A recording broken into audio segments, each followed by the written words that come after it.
Well, today, Britain began the paperwork to file for divorce from the EU. The United Kingdom filed for divorce from the European Union on Wednesday, overturning 4 decades of integration with its neighbors. I almost said interrogation with its neighbors. Integration with its neighbors, demolishing the notion that EU expansion is inevitable, and shaking the foundations of a bloc that is facing challenges to its identity as well as its place in the world. Britain's top envoy to the EU, Tim Barrow, hand-delivered the letter to European Council President Donald Tusk, formally triggering a 2-year countdown to the final split. Today, the government acts on a democratic will of the British people, Prime Minister Theresa May told lawmakers in the House of Commons, adding, "This is a historic moment from which there can be no turning back." Tusk tweeted that after 9 months, the UK has delivered, following a photo of Barrow handing him the letter from the British and EU flags in Brussels. And this is what Tusk said. He said, "There's no reason to pretend this is a happy day." Tusk told reporters later. That's what he said. There's no reason to pretend that this is a happy day. Well, I'll tell you what I think. I think this is a happy day for Britain. I think it's these globalists that want to keep Britain in the European Union. Britain has got its independence.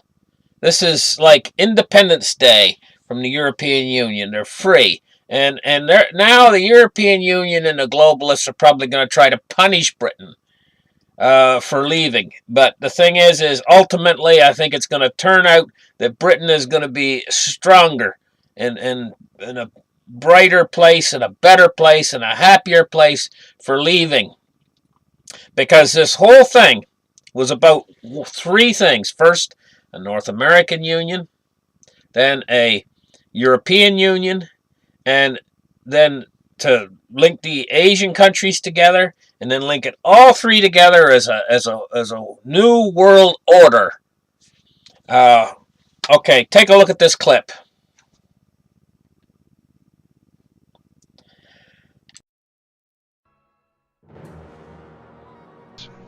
We have before us the opportunity to forge for ourselves and for future generations a new world order, a world where the rule of law, not the law of the jungle, governs the conduct of nations. When we are successful, and we will be, we have a real chance at this new world order, an order in which a credible United Nations can use its peacekeeping role to fulfill the promise and vision of the UN's founders. When we are successful, and we will be, we have a real chance at this new world order, an order in which a credible United Nations can use its peacekeeping role to fulfill the promise and vision of the UN's founders.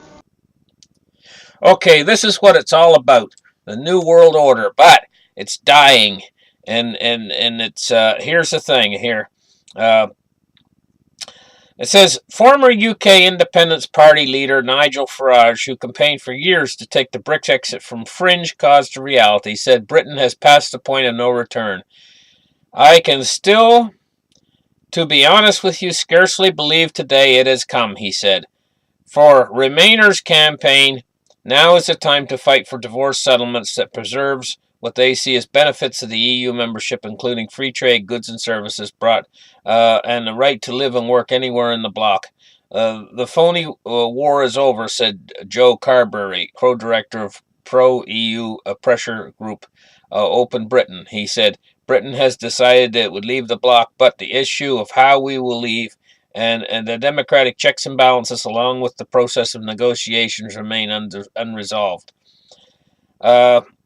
May's 6-page letter to Tusk was politely and conciliatorily stressing that Britons want to remain committed to partners and allies of our friends across the continent. She said the 2 sides should engage with one another constructively and respectively in a spirit of sincere cooperation.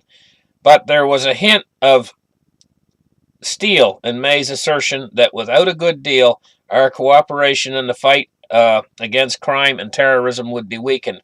That could be seen by some in Europe as a threat to withdraw British cooperation on crime and counterterrorism if the UK does not get its way. The loss of a major member is destabilizing for the EU. Yes, it's destabilizing, but the EU is going to fall apart now. It needs to fall apart. It's how can you have a small group in Brussels ruling this whole big giant block by basically by decree? It's almost like a what's the word I would use to call it? It's part of what they were trying to establish with their globalism. See, if they had been able to bring the European Union together with the North American Union, together with the Asian countries, and bring it all together on a one world government, they were planning on having this whole thing run like a theocracy. And if you understand how theocracy works, a theocracy is like a pyramid structure with all of us people on the bottom with their foot on our back. See? This is how it works. We're all down the bottom. We support them, and we support the next layer up.